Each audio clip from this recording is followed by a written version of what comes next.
I'm at my local supermarket and we have one of those well-known things called the touchless car wash. And they're fixing it, so it makes it a little quieter for my filming, although there'll be traffic all around going in and out of the market. But I have to talk to you about touchless. People love touchless car washes because they have a special car and they want the soft brushes to kind of whizzle around them with lots of foam, and it won't scratch their paint, and so they pay money to go to the touchless car wash. Modern invention compared to the ancient way of doing things with scrub brushes and sponges that may scratch high expensive thoroughbred cars. We're used to a touchless car wash, but we're becoming a society that's becoming touchless. Do you ever think about that? Think about how we are a touchless generation. Not long ago, Marilyn and I went to an amusement park with our son Josh and his wife Valerie.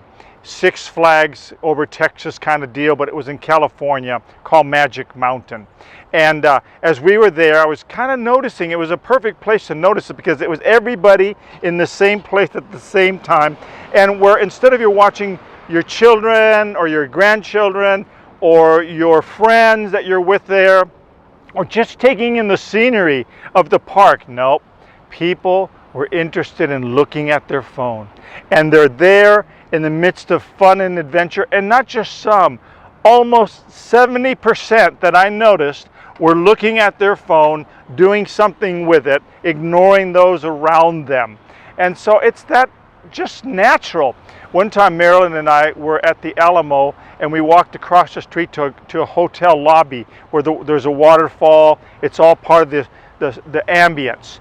And we noticed a whole group of college students, like maybe 15 in the lobby, with a circular table between them and chairs in a circular fashion around this table. Every one of them was texting on their phone, nobody engaging anybody.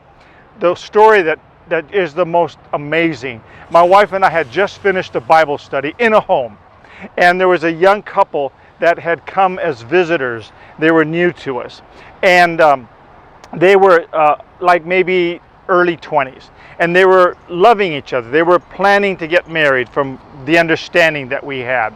And after the study, I noticed they were sitting very close to each other like young lovers do, and they had their phones and they were texting. So I just made a humorous comment. I go, isn't it interesting that your sweetheart is right next to you, and instead of talking to each other, you're on the mobile phone? And he looked at me and go, oh no, we're texting each other.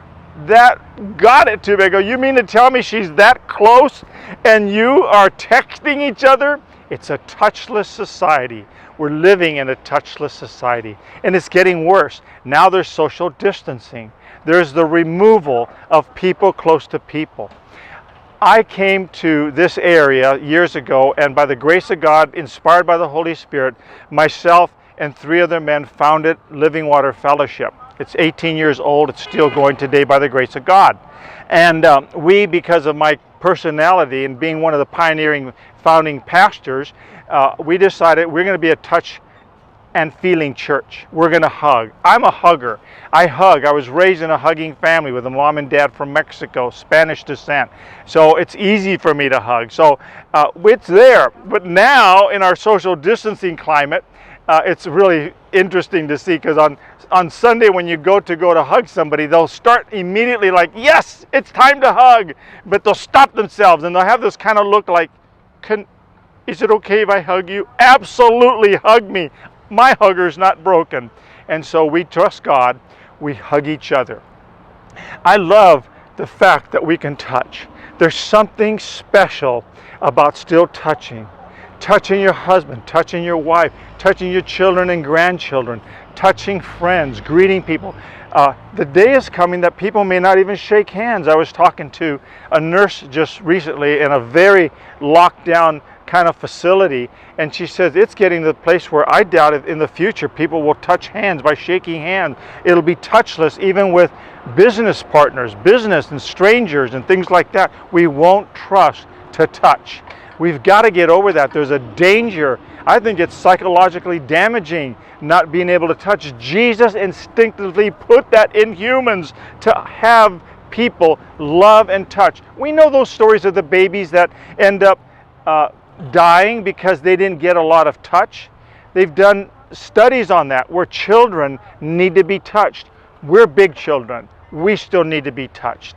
Don't fall into a culture that social distances you to the point where you have forgotten to touch even those that are, quote, safe around you because you got comfortable. The phone, that type of thing. I was talking to a young lady in her 20s. She said her friends get together for dinner, smart woman. She said all of us decided to put our phones in the center of the table. And anybody who picks up the phone, ironically, because they're addicted and they have to text and do something instead of talking to each other and engaging each other and not being emotionally touchless, they have to pay the bill. And so she said, we're all disciplined. No one picks up the phone because nobody wants to pick up the tab for everybody. And so that is a great discipline. Look for ways to be a toucher. Aren't you glad that Jesus touched? He even broke taboos. He touched dead people. A Jewish rabbi, Jewish scholar, a Pharisee, a scribe, they were not to touch dead people. They were unclean. Jesus touched the unclean. Jesus touched children, and he grabbed and put them on his lap. He stroked their face. He hugged them. He touched people. He touched disciples. The disciples touched him. The woman desiring to at least touch the hem of the garment of Jesus. It wasn't a society, don't touch the glass. Don't touch this. Don't touch that. I always think of children snooping in that little glass case going, oh, if I could just eat that candy, that donut, if I just, and they'll touch, and the sign will say, don't touch the glass. We instinctively are created to be touchers because our Master Jesus set the example, and the Holy Spirit that he left us is touchy. Did you know when Jesus left, he says, it's better that I leave. You're not going to get to touch me anymore. But Jesus said, I am giving you the Holy Spirit. And the Holy Spirit, my presence, will be in you. And you can touch me all you want. 24/7, we can touch Jesus. He's still available for us today. Are you longing for the touch of the Master's hand? Are you longing to be touched by Jesus? You can. Reach out in your spirit and say, Jesus, I need a touch from you today. He is here to still touch us today, praise God. But he also wants us to be the people that touch somebody who's wounded, hurting, and needs a human touch. Be that vessel, be that person, and look for those that you can still touch without any fear. I leave you with this word, to pause and ponder.